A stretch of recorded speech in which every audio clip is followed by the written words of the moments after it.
Bill O'Reilly. Hello, Merry Christmas. Merry Christmas. I am Father Christmas, as you described me a couple of weeks ago. Right. Speaking to the nation. Yeah, you're like, you know what you are? You're like Bing Crosby, who we later found out beat his children. Thank you. Very nice. Bing, may he rest in peace. Yes. Maybe he should have been nicknamed Bang. Bang Crosby. Bang Crosby. Right. Anyway. Yes. I would like to speak to start this off with Nervous Nellie. Is she in the studio there? Yes, she is. Mm-hmm. She is. Okay. So let me just go through this list with you one by one, and they're the things that have happened, and I would like your perspective and your opinion on what's real, what really matters, what doesn't. All right. Father Christmas is standing by. Okay, hang on just a second. I want it in two different categories. I want what's real and matters in geopolitical or in real terms, and then one politically. Okay, so something may not make a difference at all geopolitically, but politically it makes a lot of difference. Okay. All right, I'm ready. All right, let's start with the resignation of James Mattis. Last night, the president, or yesterday, he said we're pulling out of Syria. That is basically going to be an extermination order for the Kurds. And James Mattis was upset that he didn't know about it. According to his letter, there's some light between the two of them on how we treat our allies. He's very respected. Does it matter, Bill O'Reilly? Yeah, it matters, sure. And by the way, I was in the White House for an extensive period of time on Wednesday. So we saw a picture of that. Know that, and I had a pretty good inside view of a lot of things. So Mattis is a very successful defense secretary.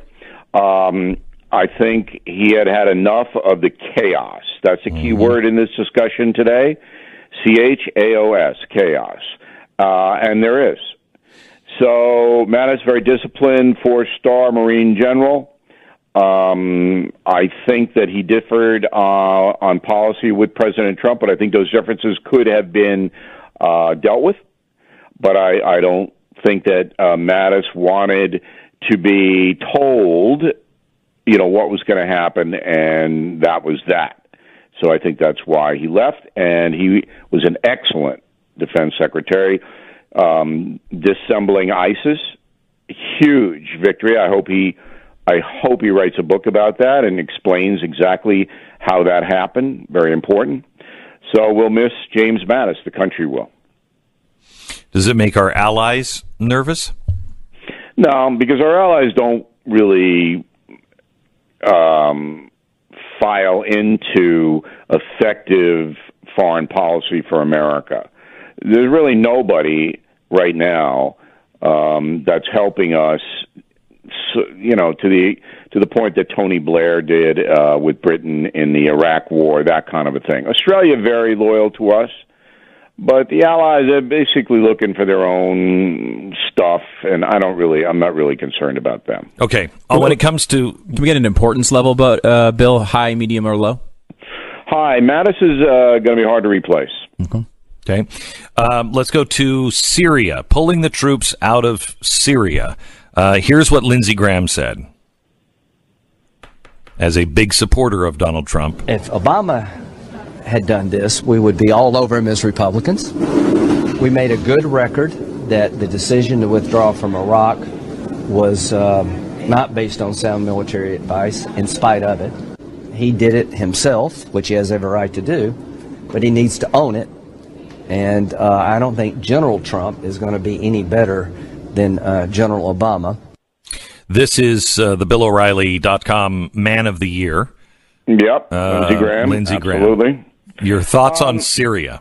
Yeah, my view is 2,000 special forces in Syria were effective there in protecting many innocent people from harm.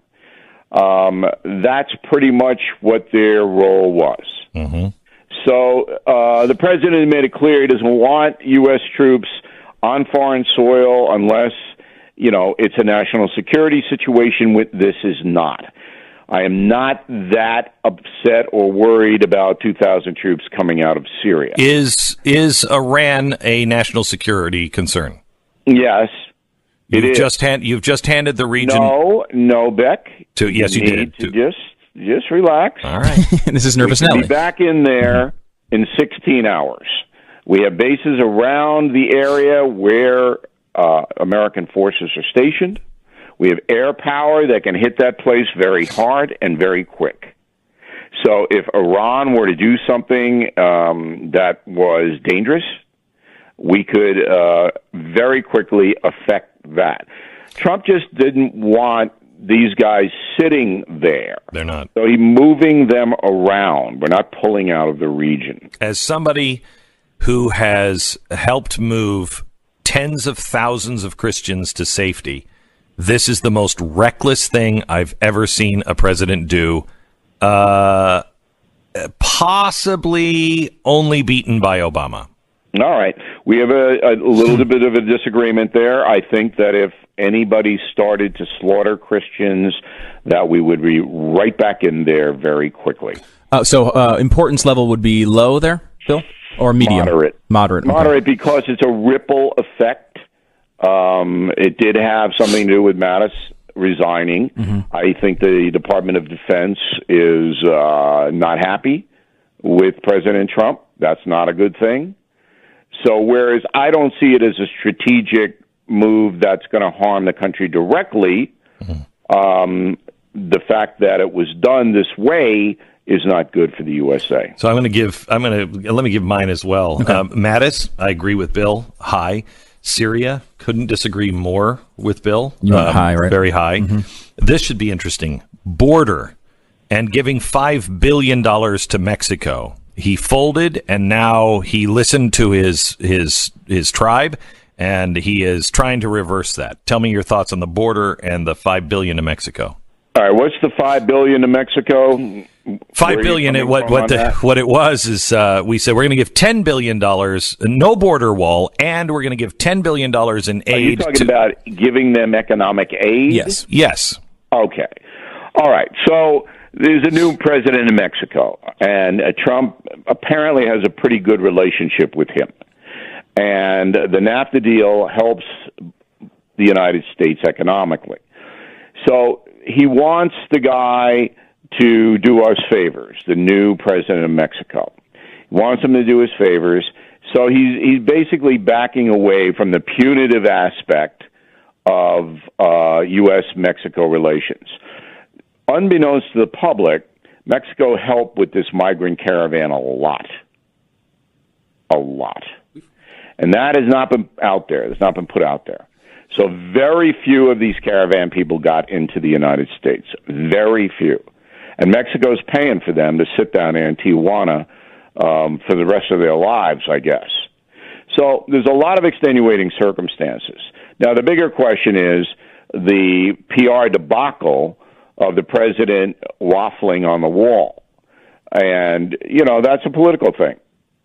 I would have said to the American people, I need 2 months to solidify this wall and get a marketing campaign so that you understand why this wall is absolutely necessary.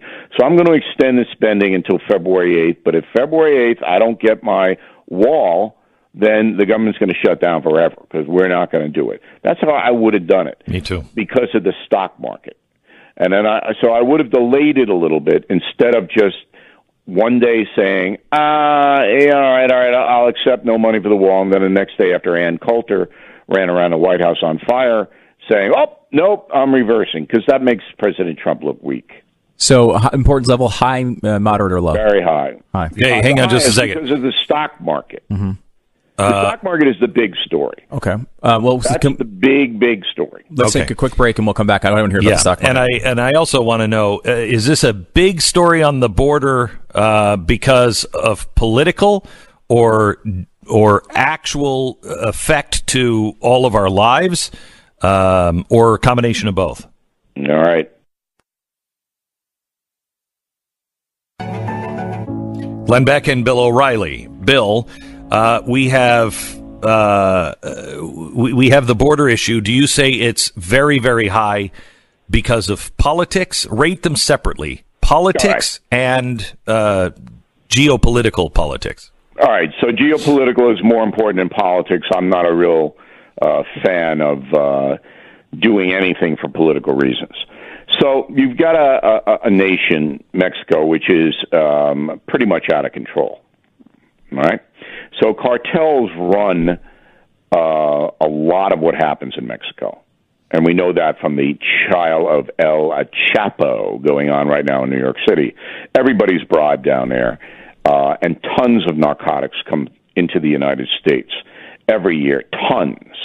And what is it, 75,000 people dead in 18 from drug overdoses? And that's probably about half of the deaths, because they say they die of congestive heart failure, all of that stuff. So you got this narcotics just flooding into the country, changing neighborhoods, the expenses in the tens of billions of dollars to deal with these people. Just that alone, you need a wall. Why? Because it makes it a lot harder for cartels to get massive amounts of drugs in here. They have to funnel then everything into the ports of entry, which are getting much more sophisticated in finding the drugs hidden in the trucks and all of that. So just that alone, you say you've got to build this barrier. And then the people smuggling it makes it much more difficult for the coyotes, which are the nicknames of the people who smuggle the people in, charging the people, the poorest people in the world, about $3,000-$4,000 to do it. Makes it much more difficult for them to do that. So therefore, the wall is a worthy enterprise, should be built, and anybody who's against the wall, I have never heard a rational argument, not once. Oh, well, it's not a good PR, it's not good optics. Oh, you know what I mean? It's Christmas, so I'm not going to say it. On a political front, Donald Trump looked weak. Okay. Simple as that. Let's go to the stock market. Worst December for stocks since 1931. Right. If this continues, Donald Trump is never going to be reelected. That's number one headline. He has to have a robust economy going into the 2020 vote. And I mean a really good economy. So the stock market going down, even if people don't have stocks and bonds, ripples out because everybody's afraid. Everybody is the corporate chieftains. They're afraid. And anything could happen. A recession could happen. Their companies could not earn as much money, and therefore they'll be fired. The chieftains will be fired. Fear is driving that market down. Now, can it turn around if Trump makes a trade deal with China and the government shutdown thing gets solved somehow? Yeah, that could come back up. I'm not selling. I don't have a lot of stocks anyway because in my position in life, I'm more interested in stability than I am in growth. So the stock market is the story because every single American is going to be affected if the stock market continues to decline. So importance very high on that one. They don't get any higher than that. I agree with him. That's it. I agree with him. That is the key to everything. If the economy falls apart, everything else is just a domino. The Russia letter. Well, let's get into that in a second. Let me go to bump stocks. The president has just created a new rule out of thin air that bump stocks need to be banned, and within, I think, 90 days or 4 months, you're going to be a felon if you own one. You know, I'm not a gun person. I don't really understand a lot of the intricacies of that. My philosophy is that public safety is number one in America. If the people think that eliminating bump stocks is going to make it a safer country, okay, I'm for it. If that's a bunch of bull and it's just an optics thing, then I'm against it. But I'm not really the kind of guy who can give you an incisive analysis of all that gun stuff. I do believe in the Second Amendment. I believe that people have the right to defend themselves. I don't think they need a bazooka to do it or a mortar to do it or live hand grenades in the garage, all right? But then you go down the list. If somebody lives in a rural area and they want to have an AK, I don't have a problem with that. But I think that everybody should be able to buy the guns in an orderly way, and the authorities should know who has the AK. All right? So that's really my overall view of it. And that's a totally honest analysis. I appreciate that. I'm wondering, Bill, if you have a thought on how it happened, right? Like, would we be okay with Obama doing it through essentially a rule change or / executive order? There was no law passed.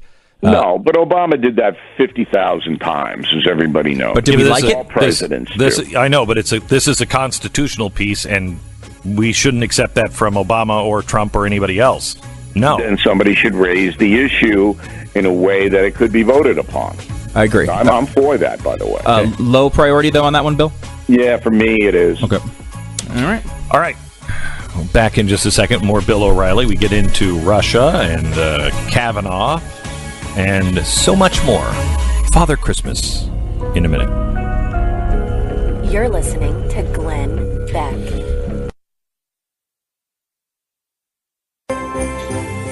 Welcome to the Glenn Beck program. If you missed any of it, you want to go back and listen to the whole show today. You can get that at glennbeck.com or wherever you find your podcast. But the show started with something really, really very funny, and then we talked about Mattis, and then we've brought on our weekly spotlight on the professor, the egghead, Bill O'Reilly, who can set us straight on everything that is happening in our world. And we've been talking about all of the things that have happened that have not necessarily gone in favor of President Trump in the last few weeks. James Mattis resigned last night. We're pulling out of Syria and Afghanistan. With Afghanistan, I agree with Syria. I think it's crazy. The border debacle. North Korea, we didn't mention. That fell apart. The Dow is down 4,000 points in the last 2 months. The president came out with an executive order banning bump stocks. Let me start here just quickly because I don't think this is worth that much conversation. Are you concerned on what happened with Kavanaugh in the last couple of weeks where he ruled in favor of Planned Parenthood? No, it's a technicality, I think. Kavanaugh trying to signal his judicial independence. That didn't concern me that much. The way the case was presented was not the way it should have been presented, in my opinion. I mean, the basic Planned Parenthood deal is this organization should not be receiving government funds. That's what should be ruled upon. And Texas needs to basically reorganize, refile the litigation, and just put that up front. So priority low on that one. That's no, but it's reassuring. It's a high priority in the sense that why is the federal government forcing people who do not believe in abortion to pay for it? Yeah, the issue is a big issue, but the Kavanaugh part of it, you think, is lower priority. That's been very concerning. He was virtue signaling that I'm an independent guy. I'm not, just going to go along with whatever the conservative movement wants. Okay. And the last one is the Russia letter that shows that there was a business deal, an agreement to explore building Trump Tower, and it was a pretty extensive letter signed by the president, also co-signed by somebody he said he couldn't recall the name. He didn't even know who that person was when he was asked about it by the press. This is something that he specifically denied several times. Tell me about your thoughts on that and its importance. Well, I don't really know what the denial concerned. As a private citizen, Donald Trump made deals all over the place, and letters of intent were very, very common. And I don't know whether he paid attention to it. I don't see any deception here. I just don't see it. Okay, hold on. Before you go too deep, let me give you your words just a few weeks ago when we talked about this. Right. Go ahead and play this. If there is a letter, and he did sign it, does it matter? Yeah, that would matter, because if there's a letter of intent to build a condominium in Moscow, that's a business dealing. So that would matter. Okay, so even if because this is interesting, because I buy into the letter, and I don't think that where was the letter reported? I don't think it's going to this come from. Seen it in several places. October 28th, 2015 was the date. It was the date of the third Republican presidential debate. And I think this is an interesting one, Bill, because It's one of those things. Everyone can throw out these accusations. This one should be provable. If they have the letter, they should be able to show it, right? Yeah. If they have the letter, it should be in the Mueller report when it comes out. It would have been leaked a long time ago. If Cohen had a letter, and Cohen would be the guy. Mm-hmm. He was the guy just yesterday. Just yesterday came out and said, "Okay, yes, I did lie about this too." So, all right, so here's the thing. I don't really care. I get to the point on this when the facts are out, then we'll be able to comment on it. Yeah. I'm not holding the letter out as because I'm not talking about. I'm only talking about politics here. Don't use the word lie and fall into the trap of all of the hate Trump media. Look. Listen to Father Christmas. Okay, stop. So now that was you a couple of weeks ago. Okay, and the problem with this stuff is the definition, and now you go back to Bill Clinton. All right, so a letter of intent to do something is not doing something. Mm-hmm. And so Trump is going to hide behind, and I'm not sticking this up is for him, just so you know, for definition's sake. This is an LOI, a letter of intent, and it says pages. That throughout the 16 pages, it's LOI. It never came to fruition. So when Mueller asked Trump, "Do you have any business dealings, or did you have any business dealings with Russia?" Trump, in his mind, and again, I'm not justifying it, says no, because we never signed a deal, we never began construction. We never put money in there. They never gave us money. It was just an exploration, a letter of intent. Now, if it were me and somebody asked me, I would have said 8 months ago, whenever it came up, yeah, we were looking at trying to do something there as a private citizen, and it didn't come about, so that's what happened. That's what Trump should have done. Why he doesn't do these things, I don't know. I don't know. He creates problems for himself. But is it a felony? No, I don't think there's. I don't think so. No, I don't think there's that. It's the continuation of Donald Trump not articulating in an effective way. No, it's more isn't lie against him. Isn't lie fair here, Bill? I mean, it is fair. I don't know. I mean, I'm not going to say it's a lie. If the guy didn't do it, and I know in his mind he's going, I didn't have a business dealing with him. Right. In his mind, that's what he's saying. But the intent here, while he was on stage saying, I don't know any of these people, I don't have anything going on, he was briefed 3 times about the progress of the intent to build. In fact, Putin's own office was involved back and forth with his people. So what the spirit is, are you an honest broker? Do you have anything that we should know about with Russia? Yes, you should know that I'm trying to build a deal, but that doesn't change anything. That's totally fine. This whole no, I don't have anything. I don't know what you're talking about. It is just in his mind. That's the truth. Is it the real truth for everybody? Okay, so hang on just a second. He should have said what you just said. Is Bruce Jenner negotiations to bill before I got into politics? Is Bruce Jenner a woman? All I know is that I believe Bruce Jenner was promised a condo in Moscow. He's colluding. Okay, so Russia letter. I mean, because I think you're where we are on this, in that I just wish he would make it easier for everybody. I'm with not just you, but I think the American people would like a president, all right, who is straightforward. Yeah. All right, he didn't rationalize answers, but who is that person? Right. I'm a presidential historian. I mean, 90% of them rationalized everything. Mm-hmm. They don't want to put out stuff that makes them look bad. Trump's memory, I don't even think is any good. All right? I mean, who knows his capacity for all of this stuff? I don't. It's not a big deal to me. I think the biggest story of the year is the organized cabal that wants to destroy his presidency. That's what I think the biggest story of the year is. And they may well succeed. Wait. How do you mean? You have three powerful entities lined up to drive Donald Trump from office.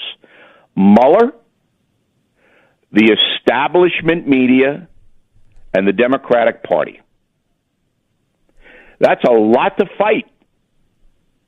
And they all three are working in concert, Beck and Stu, to drive him out of office or to injure him so badly that he cannot win re-election.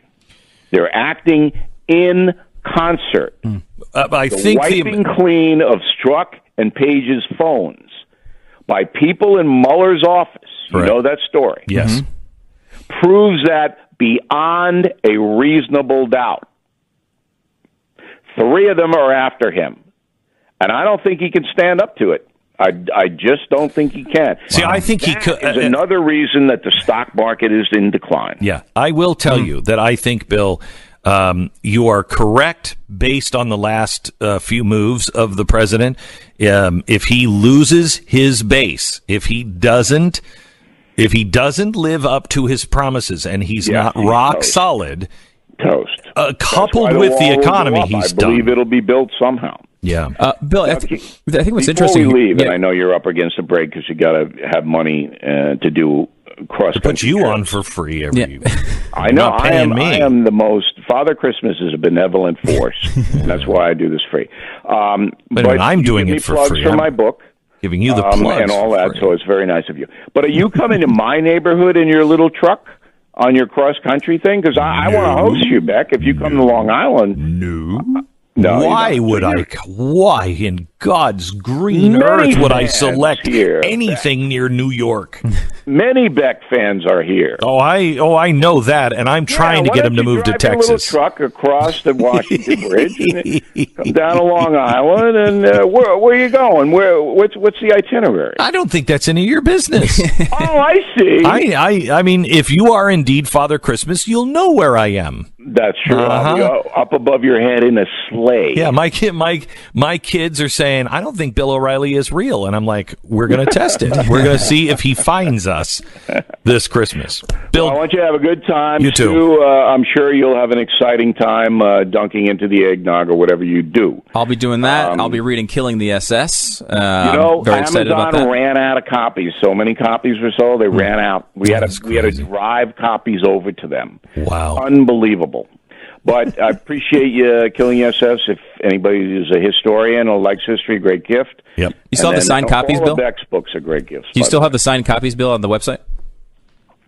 Yes, we have signed copies. We can't get them to you for Christmas, but if you'd like them. No, you drive them over for Amazon, but you won't drive them over for the listener. I get it. There's Father Christmas. If I had a list, I would. You know.